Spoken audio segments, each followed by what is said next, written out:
عالی مرتبت حضرت مولانا محمد ادریس عقیل ملی قاسمی صاحب دامت برکاتہم، اسٹیج پر رونق افروز معزز شخصیات، علماء کرام، آپ تمام قابل احترام بھائیوں اور بزرگوں، سب سے پہلے تو میں آپ حضرات کو جو یہاں تشریف لائے ہیں دل کی گہرائیوں سے مبارکباد دیتا ہوں کہ آپ ایک اہم مقصد کے لیے یہاں تشریف فرما ہوئے ہیں۔ یہ مبارکباد اس لیے بھی ضروری ہے کہ جب معاملہ کسی کار خیر میں تعاون کا ہوتا ہے تو کچھ ایسے لوگ ہوتے ہیں جو پہلے ہی کترات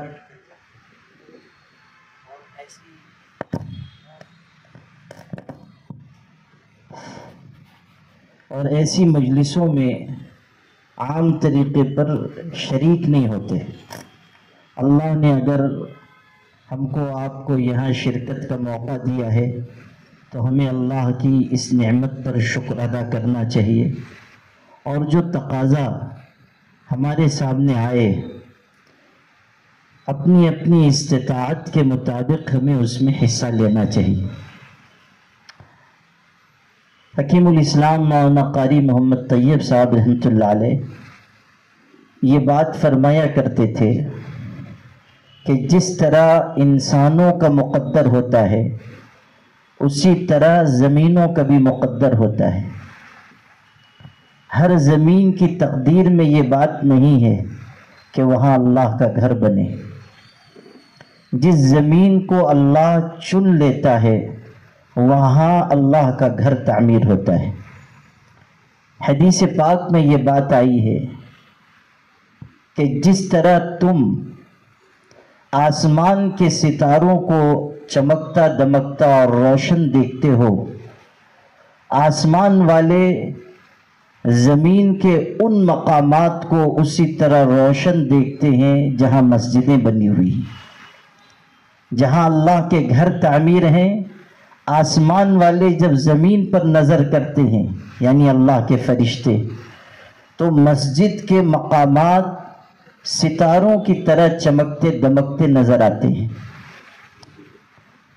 مسجد کی اہمیت کا آپ اس سے اندازہ کریں کہ حضرت نبی کریم صلی اللہ علیہ وسلم جب مکہ مکرمہ سے ہجرت کر کے مدینہ منورہ تشریف لائے تو آپ نے اپنے گھر کی تعمیر سے پہلے اللہ کے گھر کی تعمیر کی فکر فرمائی۔ مسجد نبوی کی بنیاد پہلے رکھی گئی، اور آپ صلی اللہ علیہ وسلم نے باضابطہ مسجد کے لیے زمین خریدی۔ سہل اور سہیل نام کے دو یتیم تھے، ان کی زمین تھی اور وہاں کھجوریں سکھائی جاتی تھیں۔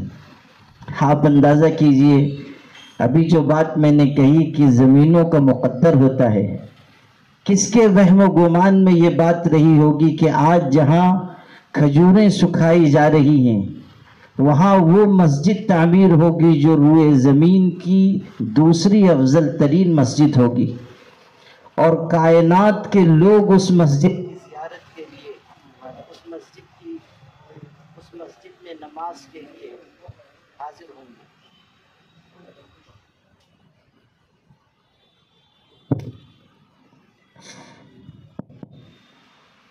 لیکن اللہ نے یہ مقدر کیا تھا کہ مسجد اسی جگہ بنے گی۔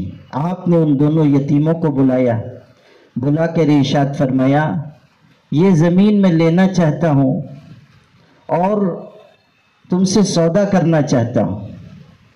میرے والد صاحب رحمۃ اللہ علیہ نے ایک مسجد کے افتتاح کے موقع پر یہ روایت بیان کی تو یہ ارشاد فرمایا کہ ان دونوں یتیم بچوں نے یہ کہا کہ طابت لنا انفسنا یا رسول اللہ، اللہ کے رسول صلی اللہ علیہ وسلم ہم آپ سے کوئی پیسہ نہیں لیں گے، زمین ہماری طرف سے تحفے میں لے لیجئے، اللہ کا گھر بننا ہے، ہم پیسہ نہیں لیں گے۔ والد صاحب نے فرمایا کہ یتیم بے سہارا ہوتا ہے، اس کے سر پر سایہ نہیں ہوتا، لیکن ان یتیموں کا جذبہ دیکھیے کہ انہوں نے بغیر قیمت کے زمین مسجد کے لیے دینا چاہیے کہ آپ یوں ہی قبول فرما لیں۔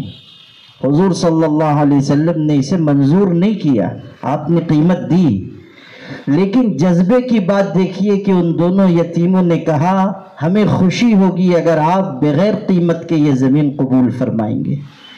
یتیم ہونے کے باوجود یہ جذبہ اور حوصلہ ہے۔ اللہ نے اگر استطاعت دی ہے تو ہمارا حوصلہ اور جذبہ تو اس سے کہیں آگے ہونا چاہیے۔ اب جب مسجد تعمیر ہو رہی تھی اس وقت کی بھی ایک بات آپ کو سنا دیتا ہوں۔ حضرت ابو سعید خدری رضی اللہ عنہ بیان کرتے ہیں کہ جب مسجد نبوی تعمیر ہو رہی تھی، صحابہ مسجد کی تعمیر میں لگے ہوئے تھے۔ مسجد نبوی مزدوروں نے نہیں بنائی، حضور صلی اللہ علیہ وسلم نے خود اینٹیں اٹھائی، پتھر اٹھایا، صحابہ نے پتھر اٹھائے۔ حضور صلی اللہ علیہ وسلم پتھر اٹھا کر لا رہے ہیں، صحابہ نے دیکھا آپ مشقت کر رہے ہیں تو آگے بڑھ کر کہا نکفی المؤونۃ یا رسول اللہ، اللہ کے رسول صلی اللہ علیہ وسلم آپ زحمت مت کیجئے، مسجد بن جائے گی، ہم مسجد بنانے کے لیے کافی ہیں، آپ مت زحمت کیجئے۔ جو جواب حضور نے دیا تھا اس میں ہمارے اور آپ کے لیے بہت بڑی نصیحت ہے۔ حضور نے فرمایا جس طرح تم اللہ کے اجر کے محتاج ہو، میں بھی اللہ کے اجر کا محتاج ہوں، جیسے تم ثواب چاہتے ہو میں بھی ثواب چاہتا ہوں۔ پھر مسجد بن رہی ہے اور صحابہ پتھر لے کر آ رہے ہیں۔ حضرت ابو سعید خدری رضی اللہ عنہ بیان کرتے ہیں کہ ہم لوگ ایک ایک پتھر لاتے تھے۔ ہمارے ساتھی عمار ابن یاسر طاقتور تھے، وہ دو دو پتھر لے کر آتے تھے، تو حضور صلی اللہ علیہ وسلم تھوڑی تھوڑی دیر پر ان کو اپنے پاس بلاتے اور اپنے دامن مبارک سے ان کے چہرے کی گرد صاف کرتے اور فرماتے عمار تقتلک فئۃ باغیہ، عمار تجھ کو ایک باغی جماعت قتل کرے گی۔ آپ غور کیجئے کہ جس شخص نے مسجد کی تعمیر میں دوسروں سے زیادہ حصہ لیا، حضور صلی اللہ علیہ وسلم نے ان کا اکرام کیا، ان کی عزت افزائی فرمائی۔ اگر ہم بھی دوسروں سے زیادہ مسجد کی تعمیر میں حصہ لیں، خلوص کے ساتھ حصہ لیں، تو اللہ کے ہاں اور اس کے پاک رسول صلی اللہ علیہ وسلم کے ہاں ہماری بھی عزت ہوگی۔ آج اگر حضور دنیا میں جلوہ افروز ہوتے اور مسجد کی مخلصانہ خدمت کرنے والوں کو حضور کی خدمت میں پیش کیا جاتا تو حضور ان کا بھی احترام اور اکرام فرماتے، عزت افزائی فرماتے۔ مسجد دینی کاموں کا مرکز ہے، صرف سجدہ گاہ نہیں، دینی کاموں کا مرکز ہے۔ مسجد کے ذریعے اللہ کے دین کی تعلیم عام ہوتی ہے، مسجد کے ذریعے لوگوں تک خیر کا پیغام پہنچتا ہے، مسجد کے ذریعے غریبوں مسکینوں کی مدد ہوتی ہے۔ افسوس کہ ہمارے معاشرے میں مساجد کے کام کو محدود کر دیا گیا، لیکن یہ سب مسجد سے جڑے ہوئے اعمال ہیں۔ نبی کریم صلی اللہ علیہ وسلم نے مسجد کو صرف سجدہ گاہ نہیں بنایا، دینی کاموں کا مرکز بنایا، اور آپ نے بتایا کہ ہر کام مسجد سے کیا جائے، اور مسجد سے جو کام ہوگا اس کے اندر طاقت ہوگی، قوت ہوگی، تاثیر ہوگی، لوگوں کے دلوں میں گھر کر جانے کی صلاحیت ہوگی۔ ابھی امام صاحب نے مجھ کو بتایا کہ اس مسجد کے سلسلے میں بھی یہاں یہ عزائم ہیں کہ ابھی تو مسجد چھوٹی ہے اور ماشاءاللہ آباد رہتی ہے، نمازیوں کی وجہ سے جگہ تنگ ہو جاتی ہے، لیکن جب یہ زمین مل جائے گی اور اللہ تعالیٰ اپنے فضل سے اس پر مسجد کی تعمیر کروا دے گا تو مستقبل میں یہاں سے بہت سے کارہائے خیر انجام پائیں گے، اور غریبوں، مسکینوں، یتیموں، بیواؤں کی مدد کا بھی ان کا پروگرام ہے، ان کے عزائم میں یہ بات شامل ہے۔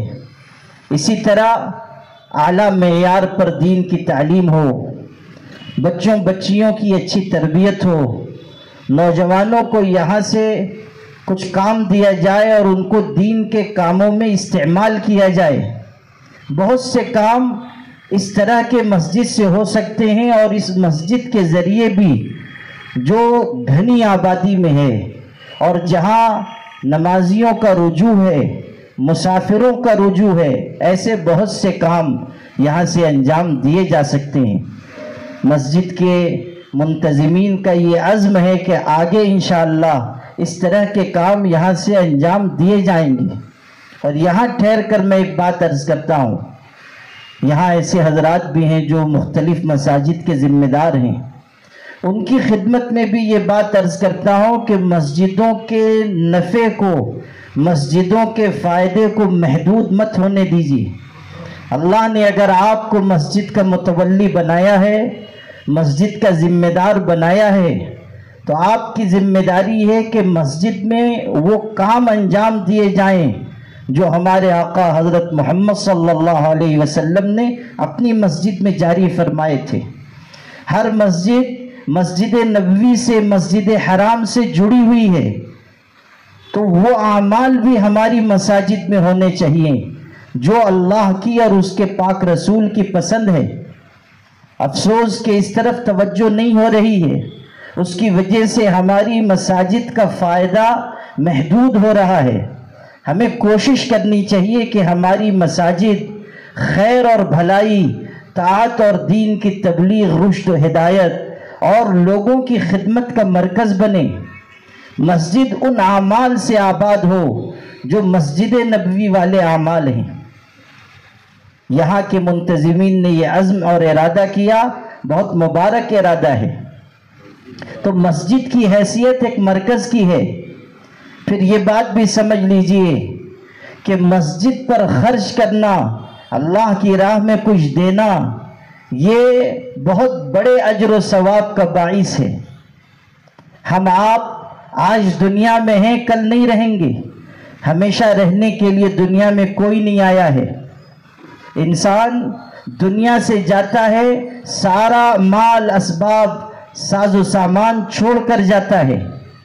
سکندر اعظم نے آدھی سے زائد دنیا کو فتح کیا تھا، لیکن جب اس کی موت کا وقت آیا، غریب الوطنی کی موت ہو رہی تھی، اپنے وطن سے بہت دور تھا، اس وقت اس نے وصیت کی، جب میں مر جاؤں گا تو میرے دونوں ہاتھ کفن سے باہر نکال دینا۔ لوگوں نے کہا آپ ایسی وصیت کیوں کر رہے ہیں؟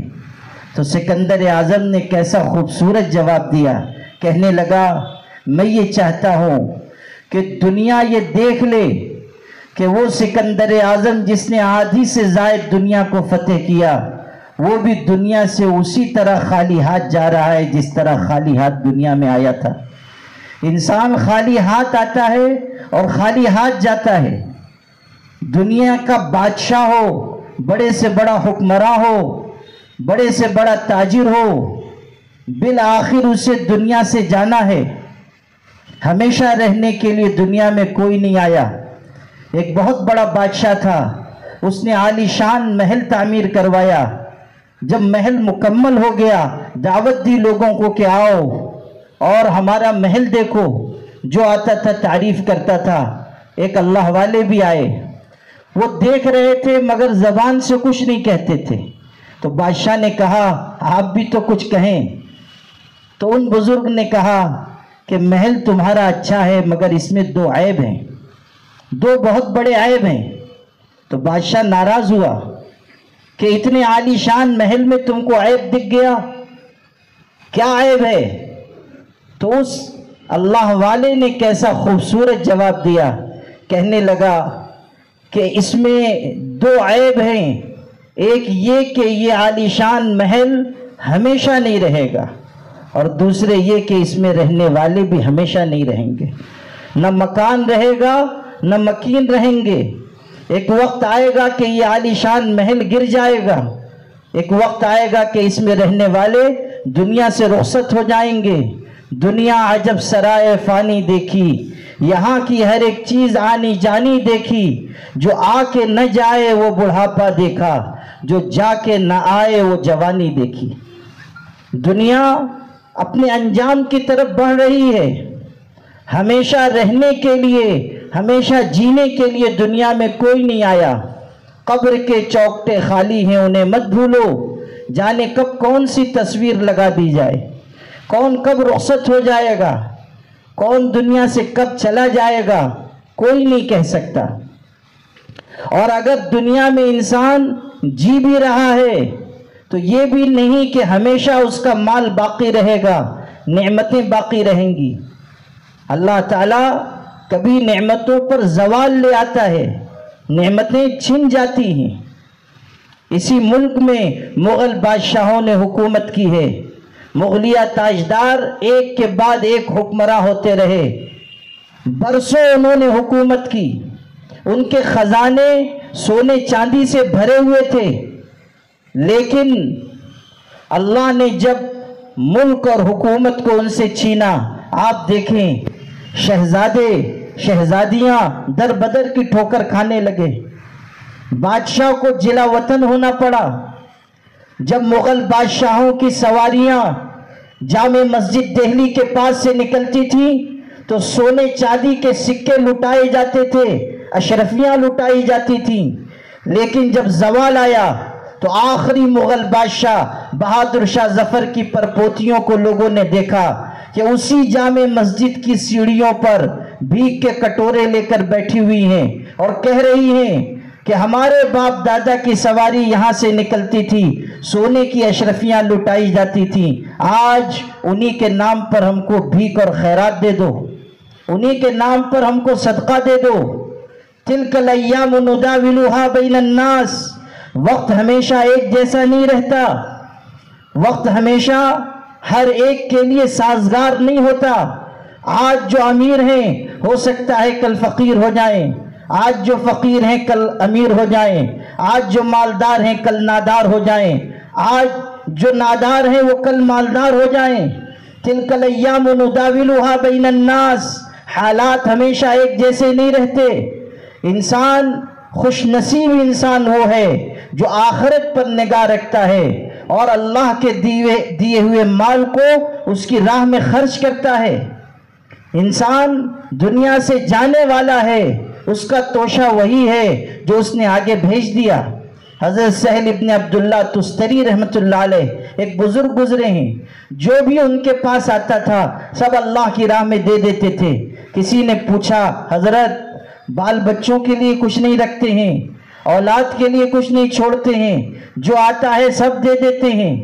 تو انہوں نے کہا ذرا مجھ کو ایک بات بتاؤ، اگر کوئی شخص ایک مکان سے دوسرے مکان میں منتقل ہو رہا ہو، ایک گھر چھوڑ کر دوسرے گھر میں جا رہا ہو، وہ اپنے پہلے گھر میں کوئی سامان چھوڑے گا، کوئی اپنی چیز باقی رہنے دے گا؟ اس نے کہا نہیں، سب لے جائے گا۔ تو حضرت سہل رحمت اللہ علیہ نے فرمایا کہ مجھے بھی دنیا کے مکان سے آخرت کے گھر کی طرف جانا ہے، میں نہیں چاہتا کہ اس جگہ کوئی چیز چھوڑ کر جاؤں، جو ہے سب اللہ کے راستے میں۔ حضرت بایزید بستامی بہت بڑے بزرگ گزرے ہیں، ان سے کسی نے پوچھا کہ زکوٰۃ کتنے مال پر واجب ہوتی ہے، زکوٰۃ کتنے مال پر ہے؟ تو حضرت بایزید نے کہا کہ میں اپنے مسلک کے مطابق جواب دوں یا علماء کے مسلک کے مطابق؟ تو پوچھنے والا بہت ذہین تھا، اس نے سوچا کہ ان کا نیا مسلک کہاں سے نکل آیا، ارے یہ وہی کہیں گے جو علماء کہتے ہیں، فقہا کہتے ہیں، ان کا کون سا مسلک؟ اس نے کہا دونوں بتا دیجئے۔ بعض لوگ ایسے ہوتے ہیں کہ جو ذہین ہوتے ہیں، بر وقت ٹوکتے ہیں۔ وہ ہے نا کہ کوئی وکیل صاحب تھے، ان کے ہاں ایک شخص بیٹھا ہوا تھا تو کوئی آیا، اس نے کہا ایسا ایسا ہمارا کیس ہے، ایسا معاملہ ہے، پوری رودات رام کتھا اس نے سنائی۔ انہوں نے کہا مقدمہ لڑوں گا، تم سچ بول رہے ہو۔ وہ چلا گیا۔ تھوڑی دیر کے بعد دوسرا فریق آیا، سامنے والی پارٹی، وہ لوگ آ گئے۔ انہوں نے اپنی پوری بات بیان کی. اس نے کہا سچ کہتے ہو, صحیح کہتے ہو. وہ بھی چلے گئے. تو وہ آدمی پہلے سے جو بیٹھا تھا وہ سوچ میں پڑ گیا کہ پہلے والے بھی صحیح بول رہے ہیں, دوسرے والے بھی صحیح بول رہے ہیں. تو اس نے کہا کہ وکیل صاحب یہ کیا بات ہے, پہلے والے آئے ان کو آپ نے کہا سچ کہتے ہو, دوسرے والے آئے ان کو کہا سچ کہتے ہو. وکیل صاحب نے کہا تم بھی سچ کہتے ہو. اس کو بھی کہا تم بھی سچ کہتے ہو. تو حضرت بایزید بستانی رحمۃ اللہ علیہ سے اس شخص نے کہا دونوں بات آپ بتا دیں, آپ کا مسلک کیا ہے, علماء کا مسلک کیا ہے. تو انہوں نے کہا کہ دیکھو علماء اور فقہا تو یہ کہتے ہیں کہ اتنا اتنا مال ہو, سال گزر جائے زکوٰۃ واجب ہے, اتنی اتنی زکوٰۃ دینی. مسئلہ سمجھایا. کہا اچھا آپ کا مسلک؟ فرمایا ہمارا مسلک یہ ہے کہ اتنا مال ہی مت جمع ہونے دو جس پر زکوٰۃ واجب ہو, اس سے پہلے پہلے اللہ کے راستے میں خرچ کر دو. ہمارا مسلک یہ ہے. آپ غور کیجیے, سوچنے والے اس ڈھنگ سے بھی سوچتے ہیں کہ جو ہمارے پاس آئے خدا کی راہ میں دے دیا جائے. حضرت عمر ابن عبدالعزیز خلیفہ رہے, آدھی سے زائد دنیا پر حکومت رہی, اور وہ زمانہ مسلمانوں کی ایسی خوشحالی کا تھا کہ لوگ زکوٰۃ لے کر نکلتے تھے اور زکوٰۃ لینے والا کوئی نہیں ہوتا تھا. اللہ نے ایسی وسعت عطا کی تھی. کتابوں میں ہے کہ ایک شخص زکوٰۃ کی رقم لے کر اپنی عبا میں چھپا کر نکلے کہ کسی کو مستحق کو دے دوں گا. تلاش کیا کوئی ملا نہیں. راستے سے جا رہے تھے, حضرت عمر ابن عبدالعزیز کا دور ہے, اور لوگوں کو دیکھ رہے ہیں. ایک آدمی بہت مشکل سے نظر آیا جس کا کپڑا حلیہ ذرا غریبوں جیسا تھا. تو وہ اس کے قریب گئے, سلام کیا, ہاتھ پکڑ کر کنارے لے گئے اور لے جا کر اپنی عبا میں سے وہ تھیلی نکالی اشرفیوں کی زکوٰۃ کی رقم اور دینے لگے. اس نے کہا کیا ہے؟ انہوں نے کہا یہ زکوٰۃ کی رقم ہے, آپ اس کو قبول کریں. اس نے اپنی عبا ہٹائی, اس سے بڑی تھیلی دکھائی, کہا میں بھی مستحق ڈھونڈ رہا ہوں, میں بھی کوئی مستحق ڈھونڈ رہا ہوں.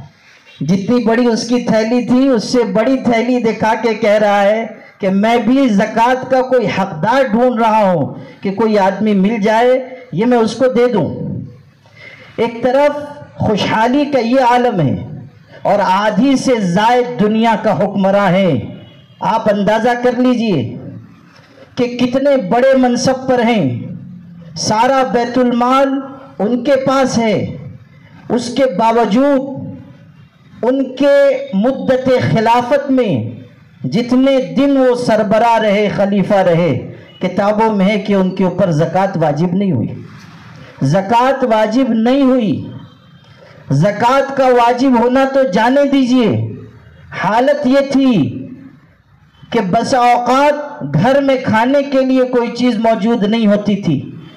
ایک دن گھر لوٹ کر آئے, کئی بیٹیاں تھیں, بچیوں سے کچھ بات کر رہے تھے. جو بیٹی بات کرتی تھی منہ پر ہاتھ رکھ لیتی تھی. پوچھا بیٹیوں کیا بات ہے؟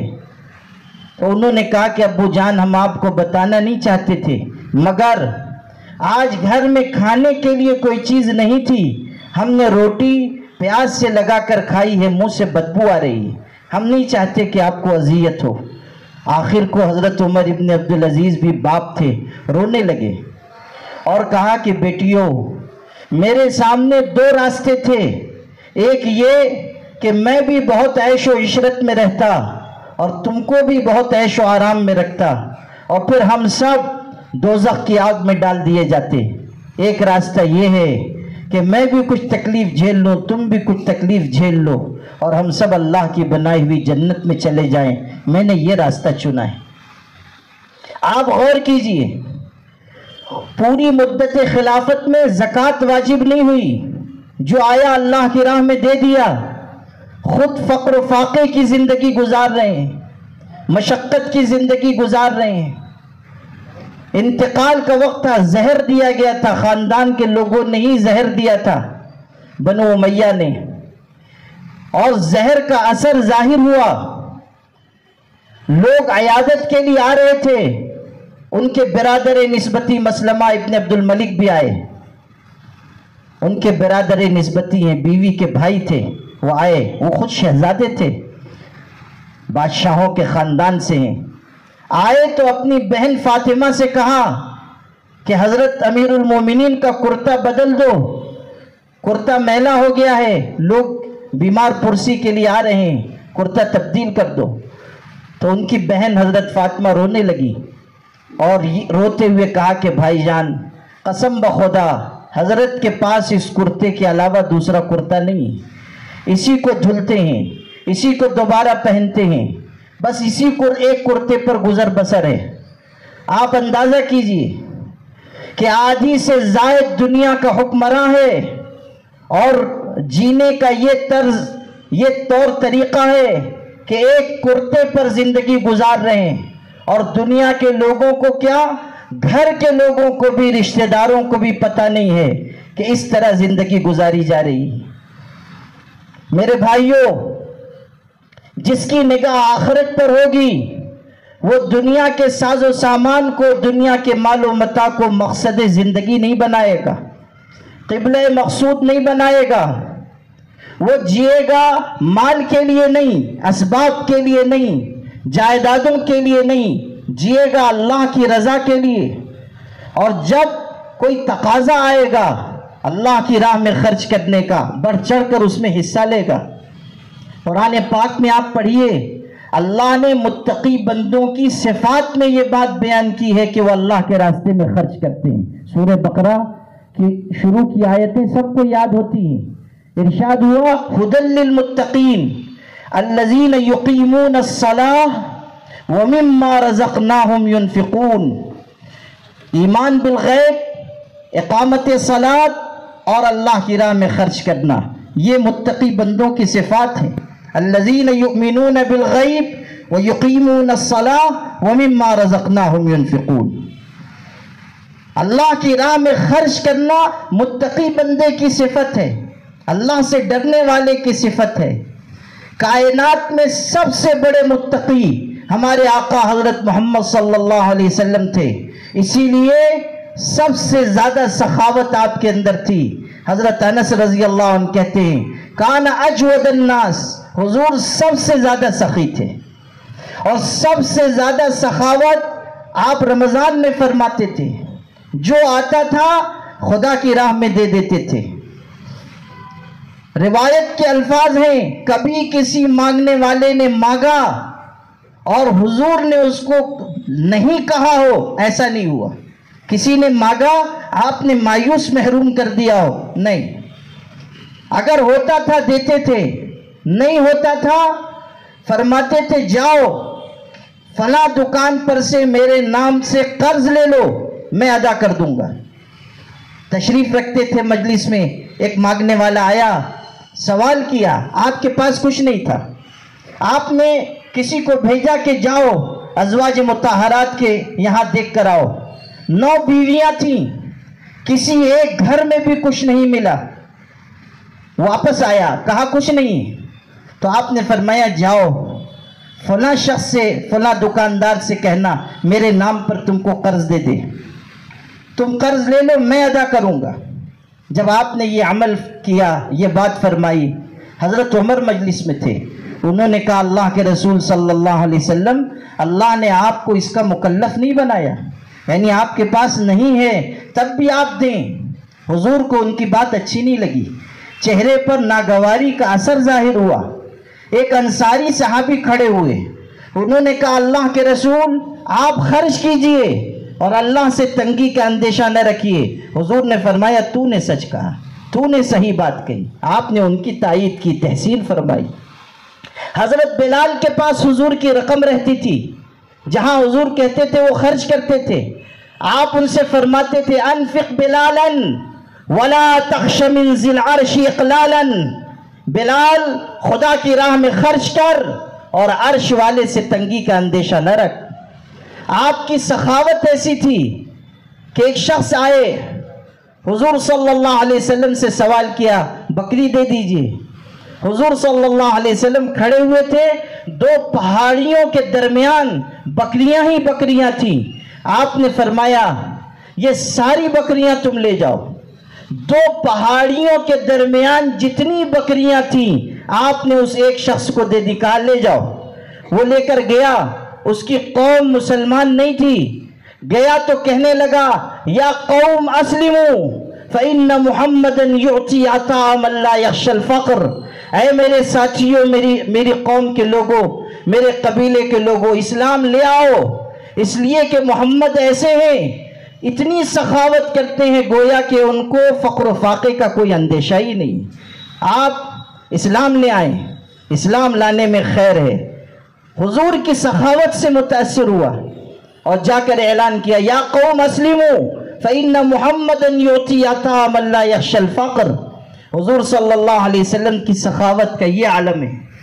آپ خود فقر و فاقہ برداشت فرما رہے ہیں، لیکن لوگوں کو نوازنے میں، لوگوں کو عطا کرنے میں آپ کبھی پیچھے نہیں رہے. آپ صلی اللہ علیہ وسلم کی یہ شان سخاوت ہمارے آپ کے لیے اسوہ اور نمونہ ہے، ہمارے لیے راہ عمل ہے. حضور صلی اللہ علیہ وسلم سخی لوگوں کو پسند فرماتے تھے. خود آپ نے فرمایا سخی اللہ سے قریب ہے، سخی اللہ سے قریب ہے، لوگوں سے قریب ہے، جنت سے قریب ہے، جہنم سے دور ہے. اسی روایت کا اگلا ٹکڑا ہے کنجوس اللہ سے دور ہے، لوگوں سے دور ہے، جنت سے دور ہے، جہنم سے قریب ہے. کنجوس کے بارے میں یہ فرمایا اللہ سے بھی دور، بندوں سے بھی دور. آپ دیکھیں جو بخیل ہوتا ہے لوگ پسند نہیں کرتے، اللہ تو ناپسند کرتا ہی ہے، لوگ بھی پسند نہیں کرتے، چاہے کتنا ہی مال والا ہو، بخیلوں کو کوئی پسند نہیں کرتا. بخیل سے لوگ دور بھاگتے ہیں. آپ کو ایک دلچسپ قصہ سنا دیتا ہوں. کسی عرب ملک میں کوئی بیچارہ مانگنے والا تھا. وہ کسی بڑی دکان پر پہنچا. اس نے کہا بھوکا ہوں کچھ کھلا دو. وہ بہت ہی بخیل تھا، پیسے والا تو تھا، بہت بڑی دکان، جائیداد، اسباب، لیکن تھا نہایت کنجوس، نہایت بخیل.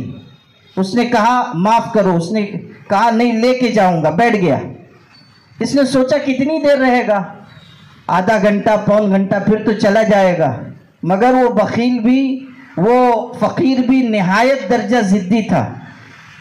وہ بیٹھ گیا، اٹھنے کا نام ہی نہیں لیتا ہے. کئی گھنٹے گزر گئے تو یہ پریشان ہو گیا. اس نے سوچا چلو کچھ دے دلاہی کے چھٹی کریں. تو اپنے ایک مزدور کو بلایا، دکان کے ملازم کو. بہت سے ملازم تھے، بہت بڑی دکان تھی. عربی میں کہنے لگا یا امیر، اس کا نام لیا، یا امیر قل لی بشیر فلیقل لی نذیر فلیقل لی وزیر ان یؤتی خبزا لہذا الفقیر. کہ امیر تم وزیر سے کہہ دو، وہ بشیر سے، وہ نذیر سے، اس فقیر کو ایک روٹی دے دو. اتنی لمبی بخاری شریف کی سند اور اس کے بعد ایک روٹی. وہ بیچارہ ویسے ہی بھوکا بیٹھا ہوا تھا، اتنی دیر ہو گئی تھی، پھر اتنی لمبی سند، اس پر یہ بات، بس غصے میں آ گیا. اس نے دعا کے لیے ہاتھ اٹھائے اور دعا کیسی مانگی وہ بھی سنو. کہنے لگا یا اللہ قل لی جبریل فلیقل لی میکائیل فلیقل لی اسرافیل فلیقل لی عزرائیل ان یقبض روح ھذا البخیل. کہ اے اللہ تو جبریل سے کہہ دے، وہ عزرائیل سے کہے، وہ اسرافیل سے کہے، وہ میکائیل سے کہے، وہ عزرائیل ملک الموت سے کہے کہ اس کی روح نکال لے، اس بخیل کو دنیا سے اٹھا لے. جتنی لمبی سند اس نے بیان کی تھی اتنی لمبی اس نے بھی بیان کی اور حساب برابر کر دیا. تو حدیث پاک میں یہ بات ہے کہ بخیل اللہ سے دور ہے، لوگوں سے دور ہے، جنت سے دور ہے، جہنم سے قریب ہے. انسان اگر اللہ کی راہ میں خرچ کرے گا اجر و ثواب بے حساب ملے گا. آپ قرآن میں پڑھیں مثل الذین ينفقون اموالهم فی سبیل اللہ. جو اللہ کی راہ میں خرچ کرتے ہیں مثال ایسی ہے جیسے ایک دانہ زمین میں بویا جاتا ہے، اس سے ایک پودا اگتا ہے، 7 بالیاں ہوتی ہیں، ہر بالی میں 100 دانے ہوتے ہیں، ایک دانے سے 700 دانے اگے. اسی طرح اللہ خرچ کرنے والوں کو 700 گنا بدلہ عطا کرتا ہے اور صرف اس پر بس نہیں، واللہ یضاعف لمن یشاء، جتنا چاہتا ہے اجر و ثواب بڑھاتا جاتا ہے، اللہ کے ہاں کوئی کمی نہیں۔ یہ بھی حدیث میں ہے کہ تم میں سے کوئی شخص ایک کھجور اللہ کی راہ میں دیتا ہے، اللہ اس کو اپنے ہاتھ میں قبول کرتا ہے۔ یہ حدیث کے الفاظ ہیں، اللہ اپنے ہاتھ میں اس کو قبول کرتا ہے، پھر اس کی پرورش کرتا ہے، جیسے تم میں سے کوئی بہترین جانور کے بچے کی پرورش کرتا ہے۔ پھر قیامت کے دن جب یہ کھجور دینے والا حاضر ہوگا تو اللہ اس کو احد پہاڑ کے برابر اس ایک کھجور کا اجر عطا کرے گا۔ غور کیجئے، ایک کھجور کا اجر پہاڑ کے برابر ملے گا۔ اللہ سے بڑھ کر قدرداں اور کون ہو سکتا ہے؟ اللہ سے بڑھ کر اجر و ثواب دینے والا اور کون ہو سکتا ہے؟ پھر خرچ کی برکت یہ بھی ہے کہ اللہ دنیا میں بدل عطا کرتا ہے۔ وَمَا أَنفَقْتُم مِّن شَيْءٍ فَهُوَ يُخْلِفُهُ، قرآن کہہ رہا ہے جو تم خرچ کرو گے اللہ بدل دے گا، بدلہ نہیں، بدلہ تو آخرت میں ملے گا، بدل عطا کرے گا، یعنی عوض عطا کرے گا۔ کوئی مصیبت دور کر دے گا، کوئی پریشانی دور کر دے گا، تجارت کا کوئی نیا راستہ کھول دے گا، کوئی نعمت عطا فرما دے گا، کوئی چیز نہیں ملی ہے وہ اللہ دے دے گا، بدل عطا کرے گا۔ ما انفقتم من شیء فهو یخلفہ، اللہ تم کو تمہارے مال کا بدل دے گا۔ حدیث میں یہ بات آئی ہے، جب صبح ہوتی ہے اللہ کے 2 فرشتے آسمان سے اتر کر آتے ہیں، ایک فرشتہ ان میں سے دعا کرتا ہے، اللہم آت منفقا خلفا، اے اللہ خرچ کرنے والے کو اس کے خرچ کا بدل عطا کر۔ دوسرا بددعا دیتا ہے، اللہم آت ممسکا تلفا، اللہ روک روک کر رکھنے والے کے مال کو برباد کر دے۔ دعا بھی ہے بددعا بھی ہے، خرچ کریں گے تو فرشتے کی دعا ملے گی، نہیں دیں گے روک کر رکھیں گے تو فرشتے کی بددعا ہے۔ پھر بیماری آتی ہے، لاکھوں لاکھ خرچ ہو جاتے ہیں، کہیں آگ لگ جاتی ہے، مال تباہ و برباد ہو جاتا ہے، سیلاب آ جاتا ہے، انسان امیر تھا فقیر ہو جاتا ہے، زلزلہ آ جاتا ہے، مال تھا سب زمین میں دھس جاتا ہے۔ سورت میں زلزلہ آیا تھا، بڑے بڑے سونے کے تاجر وہاں ہیں، لیکن رات کو جن لوگوں نے سونے کے برتنوں میں کھانا کھایا، ایک رات کے زلزلے نے ان کو ایسا محتاج بنایا کہ کیمپوں میں جا کر لوگوں کے آگے ہاتھ پھیلا کر اگلی رات کو انہوں نے کھانا مانگ کر کھایا۔ اس طرح حالات بدل دیے جاتے ہیں، فرشتے کی بددعا لگتی ہے، اللہم آتی ممسکا تلفا۔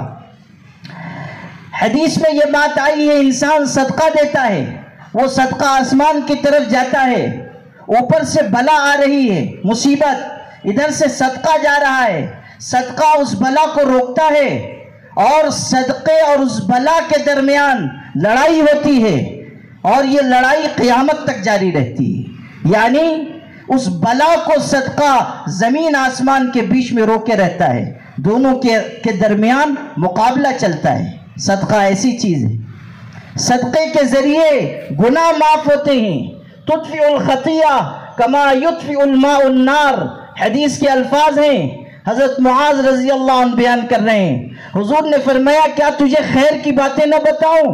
انہوں نے کہا ضرور۔ آپ نے فرمایا الصوم جنہ، روزہ ڈھال ہے، صدقہ گناہ کو اس طرح مٹا دیتا ہے جیسے پانی آگ کو مٹا دیتی ہے، ختم کر دیتی ہے۔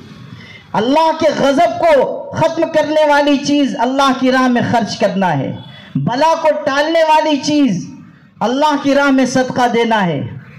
ایک خاتون کے بارے میں ہے، اس کا جوان بیٹا خدا کی راہ میں گیا ہوا ہے، اللہ تعالیٰ کا حفاظت کا کیا نظام ہے، سفر پر ہے، یہ بیچاری بوڑھی ماں غریب ہے، ایک دن دوپہر کو کھانے کے لیے بیٹھی، دروازے پہ کسی نے دستک دی، یہ لقمہ اٹھا رہی ہے، دستک ہوئی، دیکھا کہ ایک فقیر ہے مانگنے والا، اس نے اپنا کھانا وہ لقمہ اٹھا کر اس کو دے دیا، خود غریب ہے لیکن اس نے سوچا میں شام کو کھا لوں گی، مگر یہ غریب معلوم ہوتا ہے، بھوکا معلوم ہوتا ہے، مسکین ہے، دے دیا۔ وہ تو دعا دیتا ہوا چلا گیا، لیکن جب اس کا جوان بیٹا کئی مہینے کے بعد واپس آیا، اس نے پوچھا کیسا سفر رہا؟ اس نے کہا امی بس کسی کی دعا کوئی نیکی کام آ گئی، زندہ سلامت آ گیا، ورنہ میں تو مر چکا ہوتا۔ ہوا یہ کہ میں جنگل سے گزر رہا تھا، اچانک ایک شیر دہاڑتا ہوا آیا، مجھ پر اس نے حملہ کرنا چاہا، قریب تھا کہ مجھ کو چیر پھاڑ ڈالتا۔ اچانک ایک سفید کپڑا پہنا ہوا شخص کہیں سے ظاہر ہوا، اس کے ہاتھ میں نیزہ تھا، اس نے اس شیر کو مار کر ہلاک کر دیا۔ میں نے اس سے پوچھا تم کون ہو جس نے مصیبت کے وقت میری مدد کی؟ وہ مسکرایا اور اس نے ایک جملہ کہا کہ یہ لقمہ اس لقمے کے بدلے میں ہے، یہ کہہ کر چلا گیا۔ ماں نے کہا کون سا دن تھا، کون سی تاریخ؟ اس نے بتایا وہی دن وہی تاریخ جب ماں نے اپنا لقمہ خدا کی راہ میں صدقہ کیا۔ خدا نے بتایا کہ جو لقمہ تم نے اللہ کی راہ میں دیا تھا اسی کی برکت ہے کہ تمہارا بیٹا شیر کا لقمہ بننے سے بچ گیا۔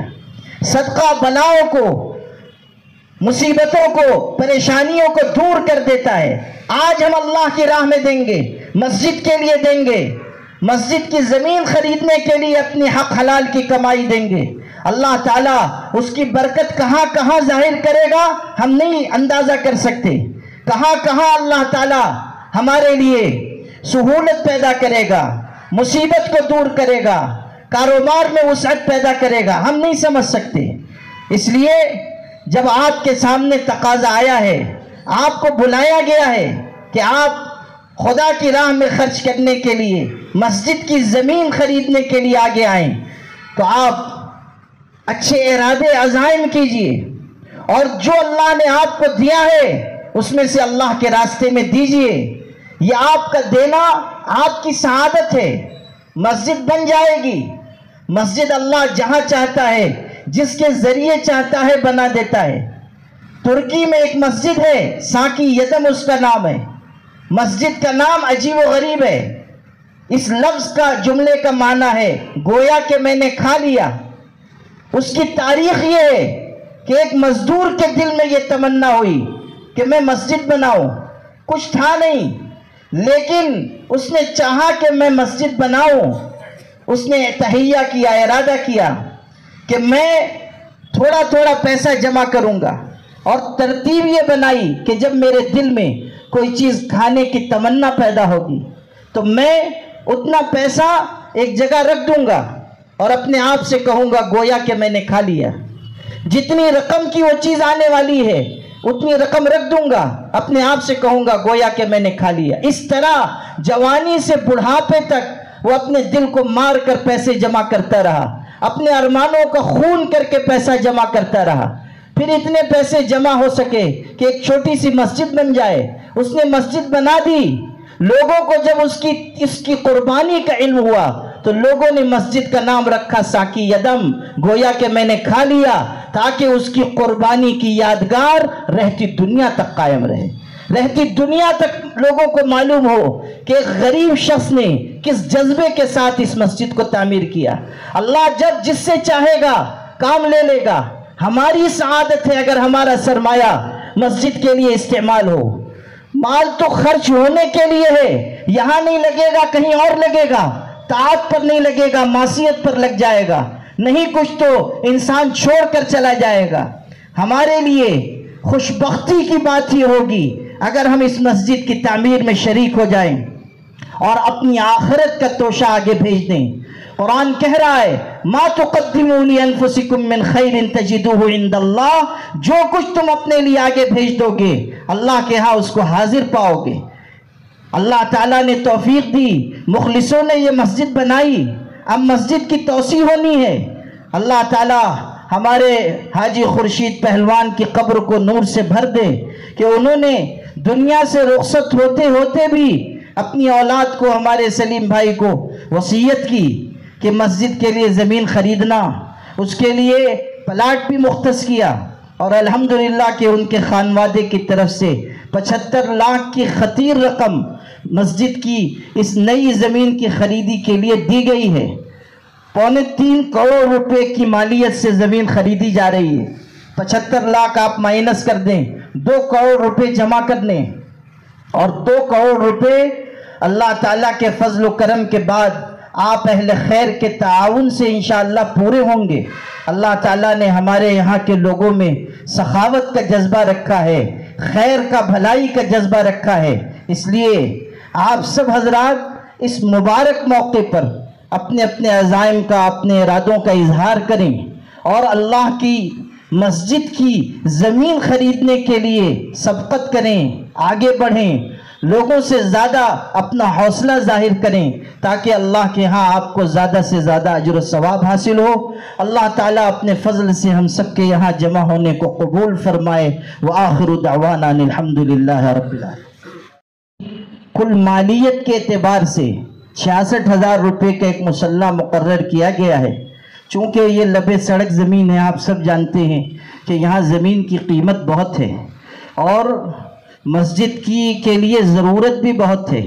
یہاں نمازیوں کی اتنی کثرت ہے، مسجد بھر جاتی ہے، رمضان میں بھی دشواری ہوتی ہے اور یہاں برابر مسافر ارد گرد کے لوگ نماز کے لیے آتے ہیں۔ اس لیے ضرورت ہے کہ مسجد کی توسیع کی جائے، مسجد کو آگے بڑھایا جائے۔